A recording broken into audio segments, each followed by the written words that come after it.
Thank you so much, Olowo-n'djo, for joining me today. Really been inspired just reading about your background and sort of the origin stories of how Alaffia started. But let's kind of hear it from you and kind of take us through the origins of the idea of Alaffia, and maybe just take us through your sort of journey before you even started the brand, and maybe what that looked like. No, thank you, Grain. And I said thank you because you could have an impact or try to have an impact or positive impact in the community or in the world. But the impact that doesn't go far if we can't share that knowledge. So I'm thank you for having this platform to be able to share and to give opportunity for people like us to share our stories, to share our journey, and to hopefully inspire others to join what I call the global collective movement of trying to do good. So thank you for that, and I feel that you yourself are part of this journey. My journey, is an ongoing one, really. Sure.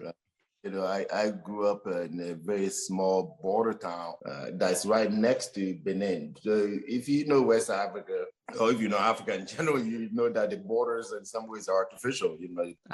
Europeans decided to sit down back in 1885 in Berlin and divvy up the whole continent without the representations of the people. So we have those artificial borders, but we won't go there. The point is, I grew up in the border town. And why does this matter? It matters in the sense that it happened to be a route where many people either coming from Ghana or other part of Togo trying to go through Benin, and then eventually end up in Nigeria for work, right? So because border town, we get to see all kind of people, and these also farming communities. So when you're in a border town, you're selling and trading. So we're kind of trading in some ways.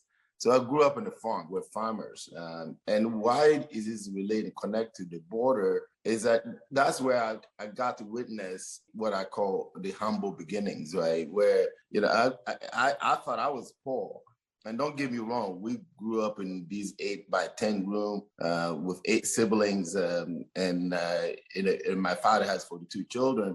But my mother, one thing that always stuck with me, and I said this every single day, every day that I wake up, I remember this. And she will share the little bit of food that we had with the people crossing, trying to go to and that just really stuck with me. How is it that you share the little bit that we have? And I have 2 brothers, and we're little tall people, and I'm 6'4" myself, some 270 pounds, and my brothers are bigger than I am. So you can imagine, even as a kid, we fought. So when you're taking out food and giving to passing by people as a kid, it does 2 things to you. One, it makes you feel like, well, my tummy needs it too. The other, it really, the essence of a humbleness began, and the idea of community and share with the strangers began. And I think those were instilled in me. Another thing that really, I think it grew up in the area where I grew up, and now I get to your point about how the brand got started, because everything has a foundation, and the foundation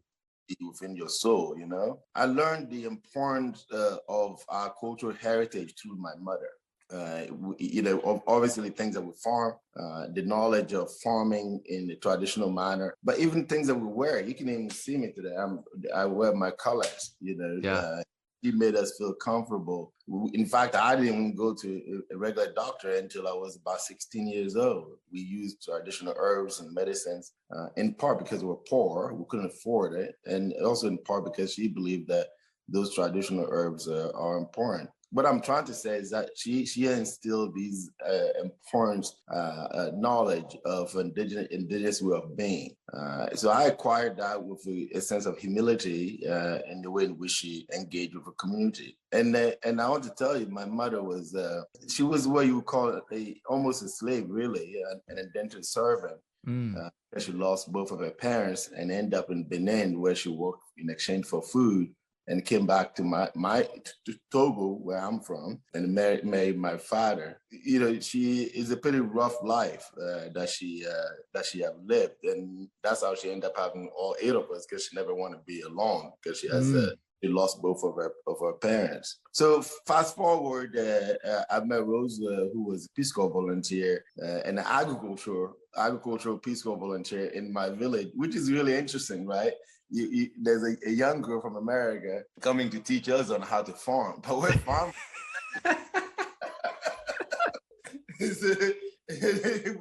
We're not going to get into Americanism. Yeah, I know. Yeah, I hear you. I hear you. I hear you. But nonetheless, but hey, something positive came out of it. At least we no can say kidding. that, right? Yeah. She gave me 2 beautiful daughters today, and I'm most grateful, and I will always be grateful. By this time, by 6th grade, I drop out of school, right? Because that's what you do. You work in the farm, and I met Rose, and how old were you at this time? I must be about 18 years old. Okay. Years old. I was a young boy. I don't know. Sometimes I still feel like I was still 7 because I never got a chance to be a teenager. When people talk about being a teenager, what is a teenager? I don't know. I was adult from the day one. So she comes as part of this Peace Corps program to teach what agricultural practices. Like what was I guess her mission? I guess at that time. Yeah, so in Peace Corps, you have different missions. So you can either be a health volunteer, as they call it, or you could be an agricultural volunteer, or you can be within education, teaching English. But because she's a chemist, so she was in agriculture, and the idea was to try to help figure out what type of crops are the best crops. And at the time, the Germans were doing a study on fertilizer in my village because we're a farming community to see what type of fertilizer to use. And for her to make different recommendations. But as you can imagine, when you're a farming community, you're not going to listen to some 20-year-old, young lady from a college just because they have a knowledge on what to do. But, instead, you kind of look beautiful. That's good, What were y'all growing? We pretty much everything. We grow cassava, which is called manioc. We grow maize. But the main thing that we really grow, which are native to West Africa, is the yams. I mean, those yams can be 20-pound size, and we also grow black-eyed peas. And 99% of these was for internal consumption. So it was for just survival-based. Gotcha. It's hard, I try to be cautious when I talk about grew up in poverty. You are essentially surviving on a day-to-day basis, and what you're producing, you may sell some of it. In fact, we keep all the bad ones with all the bugs in it, and then we sell the good ones, maybe to buy salt, things that we can't grow necessarily. Otherwise, everything else is for just survival base, the things that we consume. And that too really teaches you on how to count your blessing, to be honest with you today. So I came to the state when Rose came back to the state, and went to the community college and learned English. I need to learn. As you can see, I like to talk. And the idea of not being able to talk was not pleasant to me. Right. So I want to be able to talk to folks. I also wanted to learn because at the time, I recognized, when I was going to community college to learn English, the lights would be on. And then I would have my own seat. And then the teacher shows up. And I got thinking, man, back home, not only that we don't even have a bench to sit on, it's on dirt floor. And then the teacher doesn't show up, and there's a light, and there's all that. All I have to do is just show up and learn. And that's my mentality, Yeah, it's an interesting perspective for sure. Yeah, it really is, because the contrast is so vast in some. And I also wanted to understand America, right? Because I began to see what I essentially led to creation of the brand of Alaffia today. How America is governed and how capitalism governs the world. I wanted to understand how could it be that a place like America, the lights could be on, and we have more resources in America back home, and we're so poor. So that understanding led to the critical, in some ways, in-depth understanding of a psychology of economic governance of the world, and in particular in America, that leads to what I call inequality in some ways, or external cost. And from community college, I was able to transfer to University of California in Davis, where I study organizational theory, which is essentially the study of capitalism and economics and sociology all combined. And that really helped me to really understand the global structure of economic systems and what produces wealth and what produces poverty and what societies around the world face. But I was mostly interested in women's affairs. When I say women's affairs, I look the world through the lenses of my mother, because that's all I know.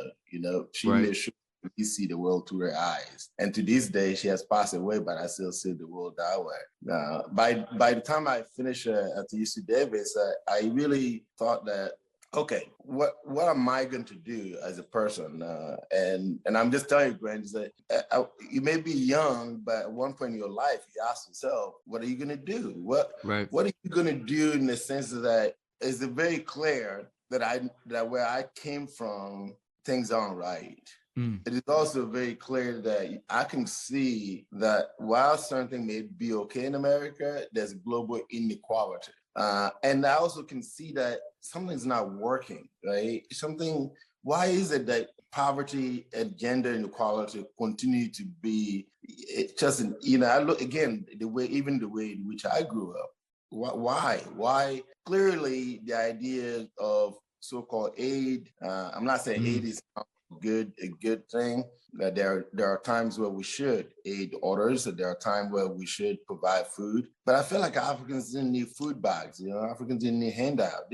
Even that's not what we need. What we needed is just a fair price for our resources, and that's really where the idea and the concept of Alaffia really come to, which I can see around me that nothing is working. And so I thought, okay, if nothing's working, what am I going to do about it? I can either just talk about it, I can be angry about it, and don't get me wrong. So by this time, I began to have influence, or kind of also understood the feminist movement, the civil rights movement, the Algerian war, the decolonization process in Africa in the 60s, Malcolm X, Martin Luther King, all these people, even people before that. So I began to, I study all these folks. I wanted to understand certain things about the life and the journey of American Indians, how were their life before the Europeans came to this land. I even look into Fela Kuti, and you look at all these different folks. So it was a ball of fire, man. I just thought, I thought, okay, this is a revolution, We need, and I meant revolution in a good good way. It's not There's different types of revolutions. For sure. I thought it needs to be channeled to some type of a more economic system. And it could be, a business revolution. That's exactly what it's something it could be. Definitely, and that's really how I thought about it. And to be honest with you, to this day, that's how I think of Alaffia. Think of Alaffia as a social movement. That require collective movement of all people, as I said at the beginning. So not to lose track. So I thought, if all these different things in the past aren't working, and I knew that something is not right in our society, and we as humans, and particularly folks from Africa, what are we going to do about it? And what I thought was the key to two things. One is that you need to have a say in what happened to your resources. I feel like Africans don't have a say. And if you don't have a say on what happened to your resources, either it's pure labor or natural resources. So when I say resources, I'm talking about even human capital. And so we don't have a say. And I felt like that was one of the key issues that is preventing us from getting out of poverty. And the other part of it is that I felt that somehow we're just trying to adopt these Europeans' process without taking into account our own traditional knowledge and the wealth of the traditional knowledge that we have for centuries and thousands and tens of thousands and millions of years, that all those is not taken into account. So I just thought somehow we need to combine these two worlds, right? It can't just be one world. I think we need to combine those two worlds. But I also look at what is feasible, because the feasibility of what you do is important. That I can't try to do something that cannot be achieved or cannot be measured. Right. And so when I look mothers like my mom, back home. And again, Togo was colonized by the French. They can't read or write. And I'm thinking, well, but they have a tremendous amount of knowledge. We should not be measured by the European, literature. What can we do with what we have right now and participate in the global economy? Because we have to participate in the global economy. Yeah. Even with our own traditional knowledge. So those two key things.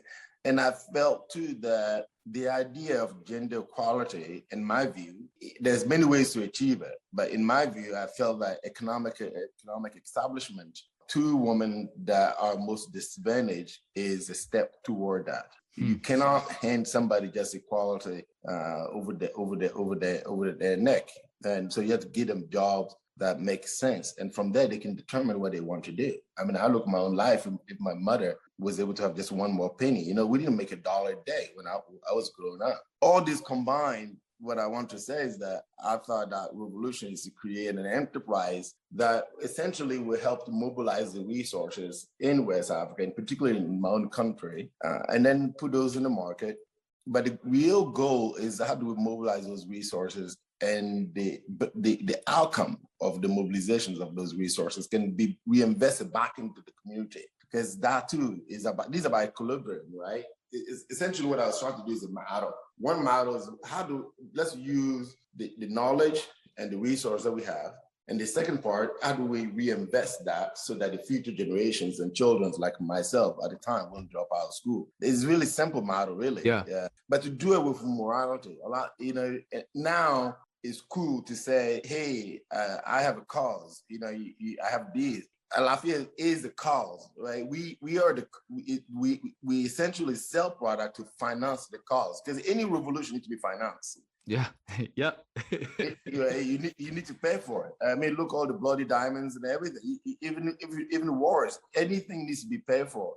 So this form of a revolution and the model that I believe it can uplift the communities, and it has really. I think the beautiful thing is that it could be funded by consumers rather than funded by governments or terrorist organizations or the illegal sale of firearms or drugs. It's just funded by consumers, right? It's simple when we say it. It's simple, right? But it's really hard to execute. Yes. To get the brand developed, to get it made, to get it on the shelves where consumers have the opportunity to participate in a revolution that way. It really, where you're absolutely right, is not only that it's difficult, it's almost near impossible. Yeah. Because you can't see my hair, and I'm not that old, but I can tell you I have grown some gray hairs. We only record, like I said before, we only record the audio, so no worries. Yeah, I have grown a lot of gray hairs. I don't mind. It's fine. This is my life. But it is almost near impossible, because what I, even to start the organization, right? You needed money, and we were students, and we were living in subsidized student housing. So you want to start this whole thing. And while you're still, in fact, we got kicked out of the dorms because I didn't realize that you can't so-called business, you can't do that in a government property. I didn't know that either. Yeah, you can't. Where was that at? Where was that? That was in Davis, California. Because we first incorporated in Davis, California. And I wanted to be honest, I went and told the student housing, these are what I'm doing. And at the time, I was an RA too, residential advisor for the student housing. So I went and told my boss, I'm going to leave my job because I have found a way to contribute to my people and to make the world a better place. And she said, I love you, but you realize you can't really be doing what you're doing out of here. You better go tell the student housing to make sure that it's okay. So I went to tell student housing. They said, well, you better pack up because you can't be using the university internet for... But what a terrible way to deny creativity and deny like that is the perfect place to do this stuff, right? When you have young, inspirational people create ideas together, that should be the best place to do it. Be honest and wanted to tell the truth of what you're doing. So we end up moving, and remember these subsidized student houses. So when you move, you feel the impact, right? It's like, whoa. everything's double out here. And really for the organization, I went to I was fortunate, and I said fortunate that the people of California paid for me to go to school. I had good grades, so when I transferred to UC Davis, most of my tuitions were paid for by the people of California. And, sometimes we forget those things does matter. I mean, looking now today, sometimes we never see what our tax dollars can do because a lot of it's wasted. But this stuff like this, we need to see, like, this is what happens like when tax dollars are used efficiently. Like this, look how much impact is created from you as one student. Look how much impact you have created. Thank you. One student, right? It's amazing. It is the return on that kind of investment. Right. So I was very fortunate. I will always be grateful for the taxpayers and people of California. But what I meant is I had a ability to use student loans, right? So I student loan, but that wasn't enough to start the enterprise. So I went and got student loans, and I pay back. You can't use student loans to start a revolution, but I needed money, Sure. But I know people use student loans for way worse things, though. I pay all my student loan back, and I pay my taxes. I don't hide from them. I pay a lot, so it's okay. But even that wasn't enough. So I ended up going to a local bank. At the time they call it the Union Bank of California, and told the bank, hey, look, I need to borrow $50,000 to add to the student loan to start a revolution. And the lady said, we don't fund revolution. We can't give loans to revolution, and that was that was right after the whole 9/11 thing. So everybody's confusing everything. I said, no, this is a revolution. And she said, no, you got to go write a business plan. And I said, no, it's not business. It's a social movement. It's a revolution. Then you got to go write one to submit for the loan. Because I just fill out a loan application, Sure, yeah. But we did. We so-called the business plan together and submitted. Of course, they're denied. Right. Yep. And I tell you, I make a joke about this, but it wasn't funny because I couldn't understand why we're denied. Clearly, we didn't have money. So I was thinking, well, the bank would loan you money when you don't have money. But the reality is, you actually have to have money to borrow money.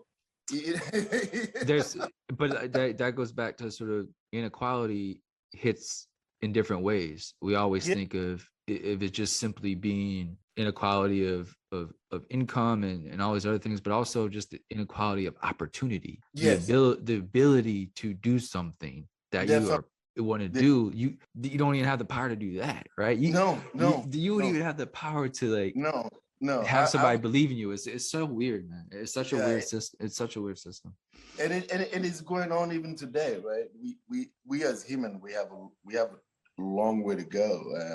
But I wouldn't give up, because by this time, you have to understand, when you're young with that much energy, sure, you're a bulldozer, there's nothing that can stop, You're not taking no for an answer. You're just figuring out a way for it to say yes.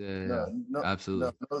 And also, even to this day, I feel the pain of how it is to have nothing, right? Mm-hmm. Like, that grinds you, the pain is so tremendous. Even though at the time I may have food and all these basic things, but inside your soul is still in pain. You couldn't just give up. I was actually surprised they didn't lock me up, because I would just stand there at the bank. I didn't want to go back. I would miss my classes. And the lady said, just find somebody that has collateral.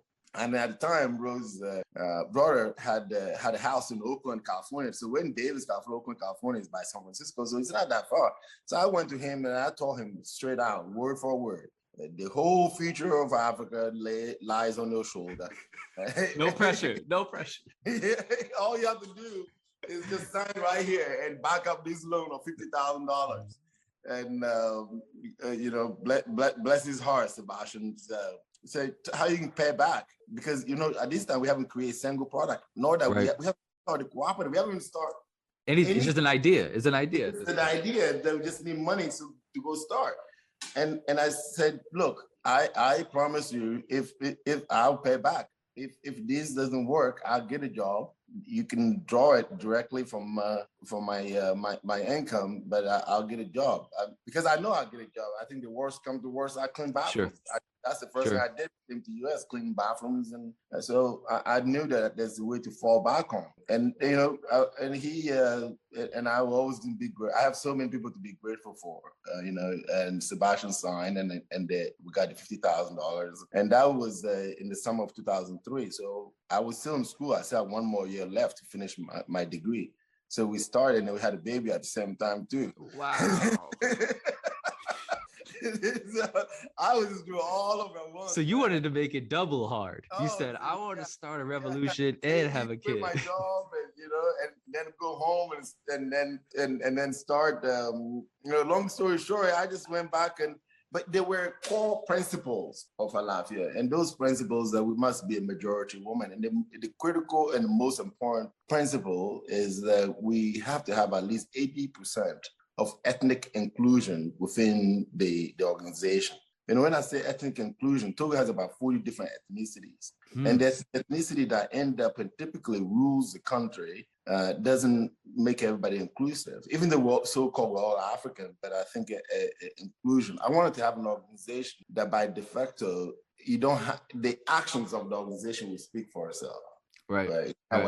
And a lot of that is how you construct the organization. And so it's in order to do that, we have to be in the central Togo. And that's also where I was looking at the feasibility in terms of the resources. That's where we have the knowledge of a woman like my mother have knowledge on how to make shea butter. And also I was really concerned about those who were born during the colonial period of time, that as women that were not given opportunity, because men were given preference to go to school. So you have to be at the age of over 50 and so on. So there were all these kind of criteria to form so-called these cooperative, these entity, these organizations. And that wasn't easy, to be honest with you, because I was so excited. And then when I go to various communities, everybody's like, no. Why should we believe this young guy? Because I'm saying we can, this fair trade, you can get fair wages, we can sell these things in America, Americans will be happy, you can be happy, we get to keep our culture, and I'll show up in moped, and the folks are used to show up in Land Cruisers and stuff. So I can see why it will be difficult, but long story short, we end up with 16 or so women that said, look, let's give it a try. And I can tell you today we have 250,000 of people in West Africa that either directly or indirectly participate in collecting and making the different oils and butters that go into Alaffia. Over those years. And here in Olympia, Washington, we have our own facility, so these are American jobs as well. And so it's been a journey. When you first maybe meet somebody or just talk about what Alaffia is, right? And I know it has a lot of different parts but it's very dynamic in everything it does, right? But at its core level, what is the brand, right? What does it do? What does it provide? I think to me, when I think of Alaffia, it simply is a lifestyle of a way that fulfill every part of your life. What I mean by that is that Alaffia provide the basic that you need to be healthy. And the health is important. I mean, the basic you need to be healthy is soap, right? I mean, even look today, we're in pandemic, what do we need to do? We need to wash up. Yeah. So Alaffia provide those basic needs or basic necessity to maintain the health. But also it gives the health in terms of not having a product that's full of chemicals. Yeah. And I would say Alaffia provides hope, really. These about, because we alone cannot change and make the world what ought to be. But what we can do is create foundation and create sense of hope so that others can build on that hope. So to me, Alaffia is a hopeful organization that has only one objective: to positively contribute to humanity, all humanity. Did you know when you were going to start the company that it was going to be sort of a health and beauty brand, like, soap and oils and shampoos? Is that from the beginning, did you knew it wanted to be in that sector of business? No. I what I did know for sure, I wanted to, remember I talked about feasibility. I wanted to use resources that we have knowledge, right? We don't need to do import knowledge. And I wanted to participate with resources that are also eco-friendly. Eco-friendly to me means that they grow wild. Then we don't need to fertilize them. We don't need to, use pesticides and so on. So those were kind of the key basis for me. And then when we start making just the feasibility of it, remember, 50,000 don't go too far. It grows real quick, yeah. And to start with that, because I didn't want to get investor. To me, the investor will prevent you from doing what is right by the society. That was just the mentality. Investors going to grow too. Nothing wrong with investors. You just find the right investors. But I don't think any investor will want to give you money for social revolution.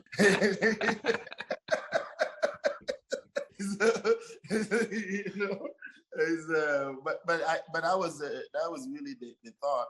But when we start making just the butter, right, just the oil, and we're selling at the time, we wanted to just sell them in bulk.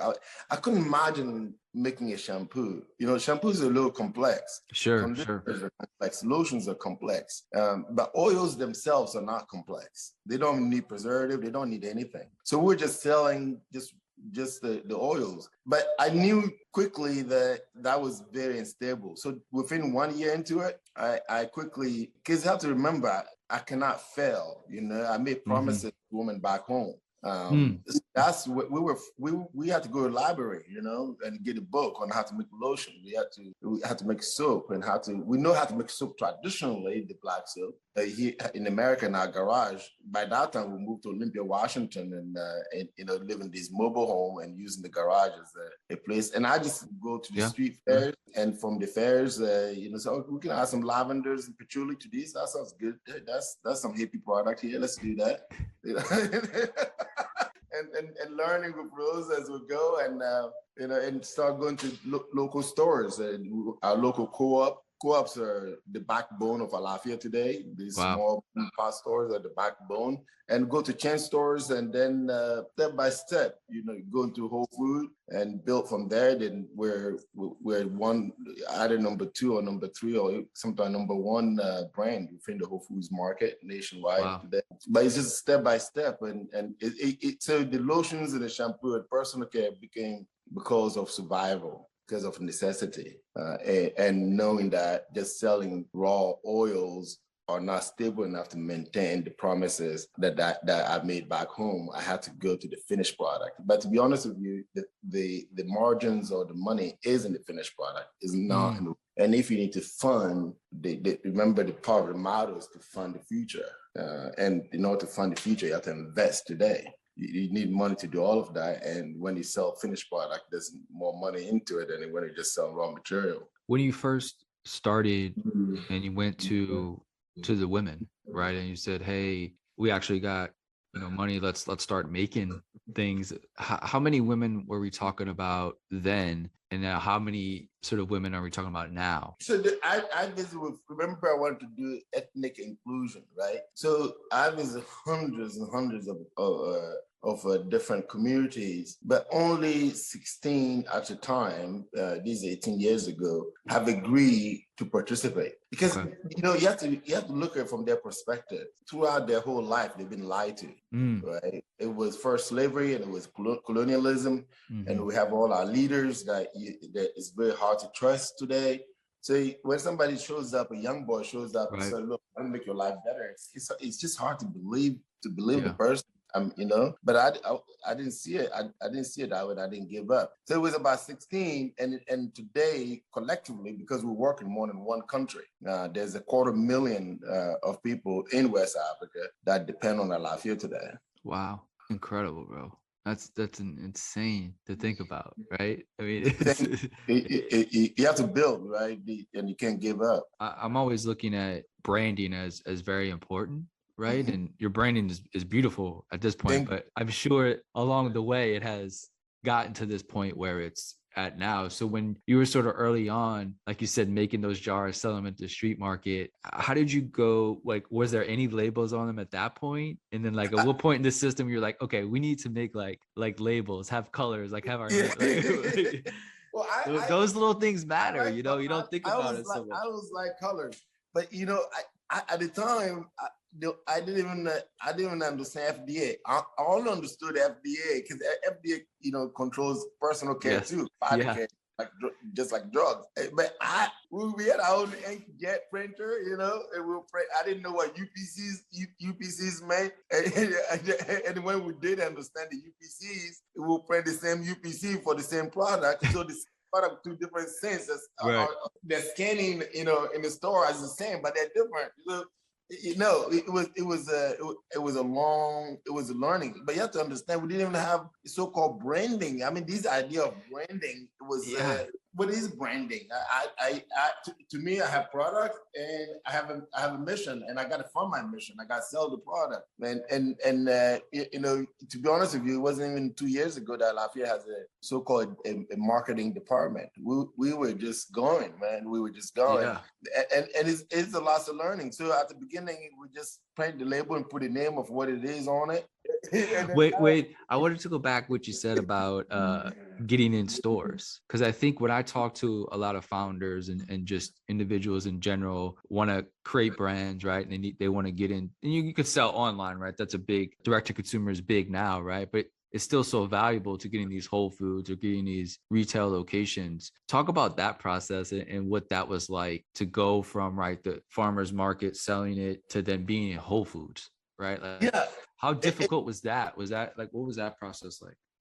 I think it's still hard today, right? Because you can't go, even today, you can't just go online and get a phone number or contact for any of those major retailers. For Walmart, for Target, it's a very controlled environment and controlled market. And you talk about online, and I'll answer your question. At the time, we weren't thinking about online. I remember when I was in college, I wrote a paper about Amazon, how they were losing money at the time, right? How that model don't make sense,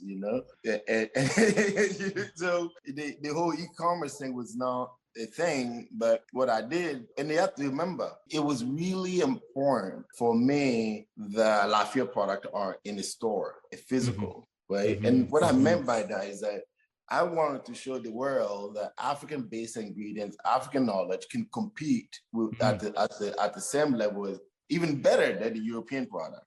So being in the stores, being there, it was also a driver. It wasn't just about money. It was also demonstrate the possibility of what we can do. You remember, these are all about movement, man, So what I did is that to be honest with you, just step by step. So when I got into the co-op, it's a lot easier to get into the co-op because the co-ops are somehow hippie in a sense. This is 18 years ago.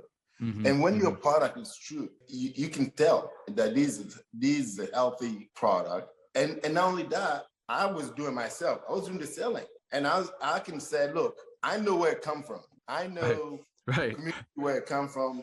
We made these. We didn't buy and sell. We made these. So the ethics are is right there. So the co-ops were able to start picking up the product, and the process we're learning. But the chain store, the chain store, when I say chain stores, is stores that have more than 1 or 2 or 3 locations. This has become a little bit more difficult. They want to know, you can do demos, are you going to spend money on an advertisement? Are you going to print here? How people can know about it?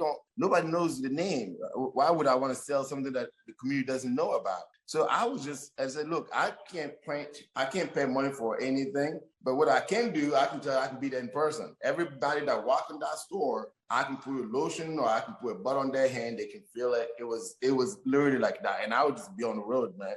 I would be traveling store to store all the way to Los Angeles and Washington, back and forth. Every single store at the time that had our product, I'll be in that store. And all I can do is, if you bring this in, I'll be there to demo it. I'll talk to customers directly. It was word of mouth. It was physical. Wow. It was it was you're right. I was rarely home. I was always on the road. And for Whole Food, I would write letters.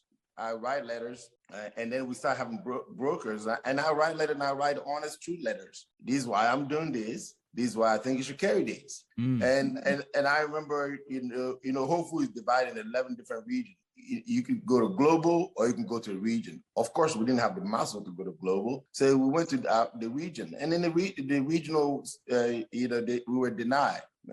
It's interesting. The guy who denied us ended up working for Alaffia. So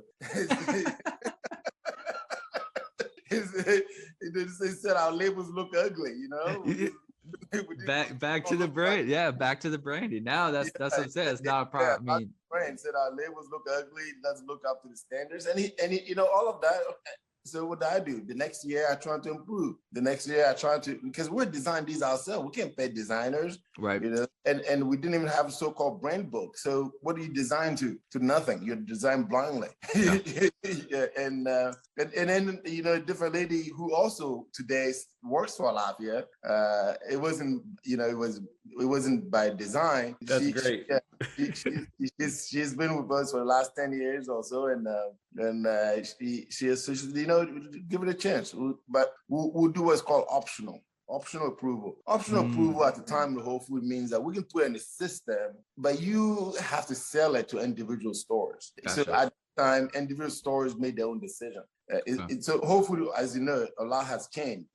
And we're a global partner now, so we do everything centralized. But then, got in the car and go from store to store, because now it can scan, it's in the system, and just sold what we had, and just sold store by stores, and then and then go to a different region. I prove myself in one region that I can make them money. And you have to be thinking, you can never say making money for ourselves. You have to think making money for Whole Foods, Yeah. And so, yeah. But when you have that mentality and you understand, and I quickly start to study the Whole Food culture. And I think that's very important. You talk about branding, you have to understand your own organization culture, and you got to create your own culture. But you have to understand the culture of those that you sell the product to.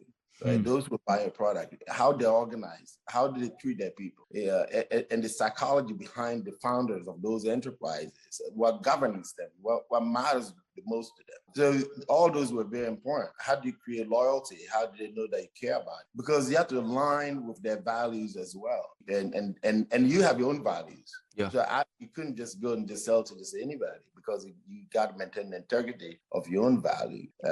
And at the same time, I was learning output and production. To be honest with you, I'm more of an operation person than I am more of a brand person.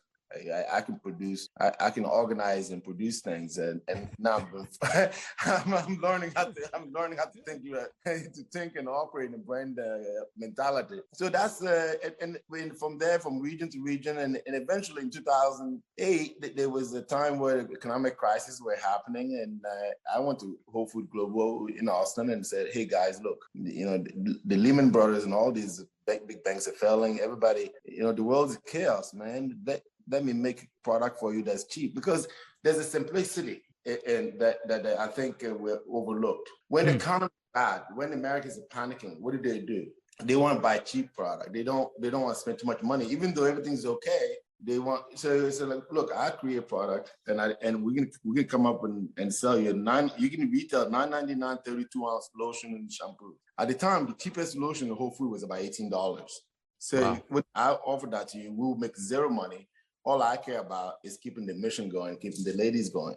Yep. And that gave us the opportunity to go national all at once. Wow. Hopefully they grew with the idea, and we went national, and we built and keep building and keep building and keep building to this day. I want to go back to something you said.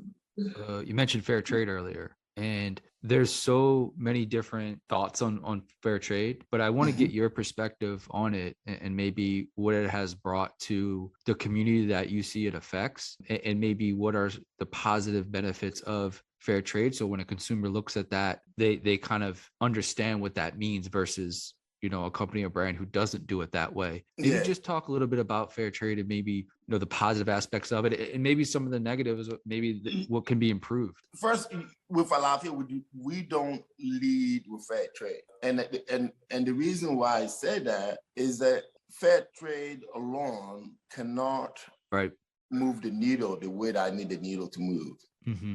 Because what is fair trade? It's really fair trade is saying, is it minimum wage almost, right? It's just kind of saying exactly. Yeah. Say, look, instead of having colonialism where we take all your resources for nothing, now we're going to pay for it a little bit, and then we're going to say we're being fair. Yeah. But are we really paying enough for people to really truly get out of poverty? For all folks out there, don't get me wrong, fair trade is the way to go. Yeah, but that's the foundational. That's like base level. Yeah. You got to have that foundation, because if you don't have that, what you have is a slavery, right? Exploitation. So you got to have those foundation, and fair trade also, does bring about the importance of working conditions, which I think is really important. It doesn't just look the income; it looks what kind of conditions working on, and I think that's very important. Even look the income ratio to the top to the bottom.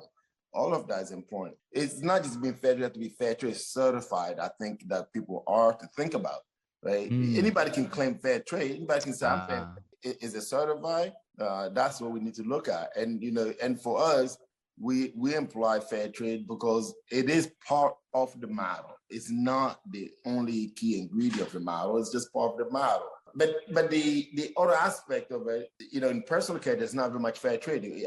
I believe we're the first one when it comes to personal care. You think about fair trade, coffee and cacao and all that stuff. You're not thinking about lotion, shampoos, really. But that was important for us at the time to be able to show the ethics in the supply chain, because the abuses that happen in the supply chain. So to me, how do I communicate to the consumers that these lotion, it does not have, the essence of abuse in the process?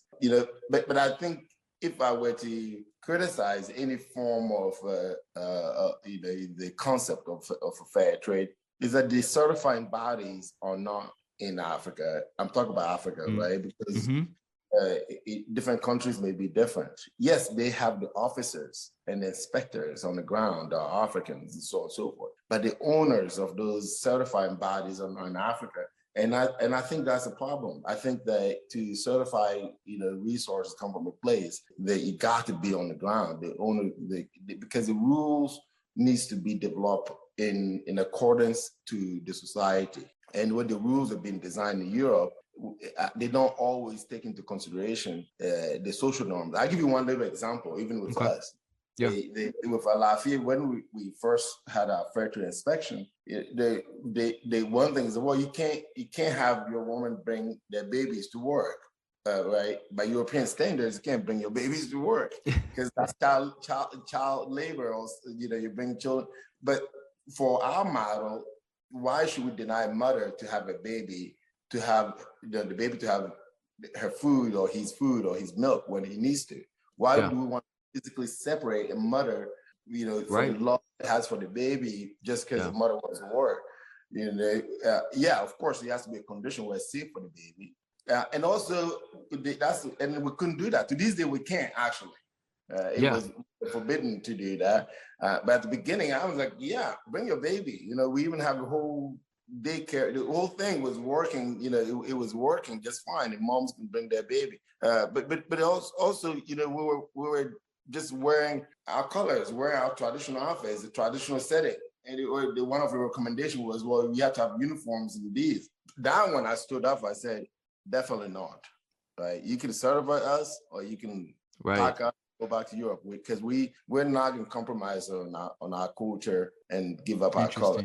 That's non-negotiable. We need to be comfortable, and the ladies need to be comfortable in what they wear. So again, imagine if those who are developing the rules, and in fact, when we first got certified, there was no rule that were or standards that were set for the shea butter. There were standards set for the cacao. There were standards set for coffee. There was no. Apparently, there was not enough abuse that was reported in the shea trade. But that's nonsense. There's abuse in every major resources that we consume in the world. I want to talk about the women like a little bit more, and maybe not just the women, but the community in general, and sort of what happens, right, when consumers come along the revolution, so to speak, right, and buy from Alaffia or other really good brands out there, right? I want to, because not every consumer can go to the community, right, in Africa, and see the impact, right? That's right. But like, can you maybe just give some insight and explain like what happens to a community when consumers dive in with them and believe in the company, right? The brand, and they put their dollar into it. Talk about the changes that happen within a community, you know, that it affects them, right? In a positive way. Like what Yeah, happens to a community when, you know, you sell a lot of product, right? Like how does yeah, that change lives and change generations maybe? definitely. Even before selling a lots of product, I think it benefit the consumers just as much as it benefit the producers or Mm-hmm. those buying the product. And I'm saying this because what it does is that it's giving an ability, a vehicle for an individual to positively contribute to the world while they're going out about their The life. normal day. Yep. Yep. Because now all of us can be jumping around and grouping people. We all have to raise our kids. We Yep. have to go to work. Some has to be doctors, some have to be nurses, some have to be teachers. But what they buy and what they consume, if that it can impact the community, then is a fulfilling journey, right, for themselves, particularly if the product is healthy for themselves. So it's an ability to contribute, and I think that's very important because you need a critical movement, you need a collective, and it cannot only be what is happening in Africa. It is about the world, right? The world got to move together, and the consumption that's why governments and different entities, I don't think is the way to go. I think individuals coming together, consuming one product or various products, can lead to a critical, life-changing impact forever without even have to set foot on the ground. Mm. And on another side, what it does is that it changes lives. I mean, I can only speak for Alaffia. Yep. I know that today, because of the creation of Alaffia, one in five child that's born in the central Togo is fully paid for by Alaffia. Otherwise, 130 women will die by giving birth. Just think about that. So one Yeah. in five, because of what America is buying from Alaffia, is able to essentially save a human life. This year alone, we have 800 women and we have 501 babies born, and not a single mother died, not a single baby died. I mean, you can't tell me that you can put a price to a human being's life, right? So the impact, and collectively to this day, we have funded over 8,000 women. And there's an important here. It's not just about death that's wrong, but it is also is reducing poverty. And why? Mm-hmm. The reason why it's reducing poverty is when your mother died in the communities where I come from, the likelihood that the rest of the other children will go to school is unlikely. So they drop out. And what happened? Mm-hmm. The cycle of poverty continued. So the prevention of mothers dying by giving birth, given to the conditions of the poverty levels, that prevention is actually reducing poverty. And it's immoral. I said this every day. It's immoral for humans to die for basic things that we shouldn't have to die for. And then when we look at the other impact, Alaffia has more than 10,000 bicycles in distribution that are collected in the Pacific Northwest. Here in the U.S. For girls to go to school, because I know how it is to walk to school myself. So now instead of having a girls dropout, we have 90% retention, over 90% retention simply by having a bicycle in the secondary school. So wow. For the girls, and that's a tremendous impact. Same with trees. We plant close to 100,000 trees today. And then we distribute more than 30,000 eyeglasses so that folks can see. The list goes on, and you may wonder, well, why are we touching every aspect? Because that is what the movement is. You have to be touching every driver of a society, mm-hmm. the health, the environment, and the education. Yep. And then you have the economic component. The economic component is buying, making butter, making soap. That's the economic part. And then those other drivers are necessary to invest in for the future. And I think that, you see a lot of organizations that say, well, I do these. Well, it's wonderful. Yeah, you can build one well so that you can have social cause. But the truth is, you got to have, in my view, if you truly want to change people's lives, you got to have more than one program. And that program needs to be an ongoing program. And it has to be consistent. Because the worst thing you can do to a community is give a false promise. That is, I do this year, and see you again. But I get to put in my packaging that I'm doing something good. That's a false promise, that is something that the community cannot rely on. But also, I think that our impact as an organization must be measurable. So in order to have them measurable, you need to conduct them over a long period of time. And then you can see the cumulative impact, the cumulative effect. And that's what Alaffia does. For 17 years, all these programs that I talk about, we have stayed consistent, and there's a team on the ground that implement and also measure it every single year. And you see that on our bottles, we're the only organization in the US, as far as I know, that every single year we will print and report the exact amount of community contribution that we do. Not in terms of dollars, but what is even more important in terms of numbers, if it's the number of trees that we planted, if the number of women that we have contributed to their health is printed, is a public knowledge. And I think that's important. That's also public accountability. You can't just do things for social cause and say, I'm doing good, but what good are you doing? You got to report it. If the people are buying the product, and they should also know where their money is going. Thank you so much for your time, man. I want to end on last question is about the future. And I think what success, you've already had great successes in a lot of different areas. As you look maybe, 5 years down the line, even 10 years down the line, what are some of the goals and successes that you want Alaffia to achieve, or as a brand, as an organization? What do you see that look like? What do you hope it looks like when you look your vision about things? Usually it seems like your vision really comes to fruition a lot. So let's look at a decade down the line. What are you thinking about? Thank you, Grant. Life organizations or visions, sometimes they can have shortcomings, then up and down. But what I would consider, like you said, the outlook, the positive one. There's two parts to it. It's not something that you can answer as one vision. The first part is that the Alaffia must continue the impact that it's doing today. So the vision is what it is, because we know now that it's working. So that must continue. So, but when I look forward, not only in terms of innovations, product are relevant to the need of the community around the world, not just America, to continue on those innovations. But even more importantly, is other organizations, other entities, to not just in Africa, but also here in the US, to adopt the Alaffia model, which is essentially, it's a business model. You can make money, but you have moral sense that you also contribute to your community. And I think that my vision, my hope, and at least as a legacy, is that we can have more and more organizations like Alaffia when I look 10 years down the road, or even 5 years. One more question. I'm sorry. I wanted to. That's okay.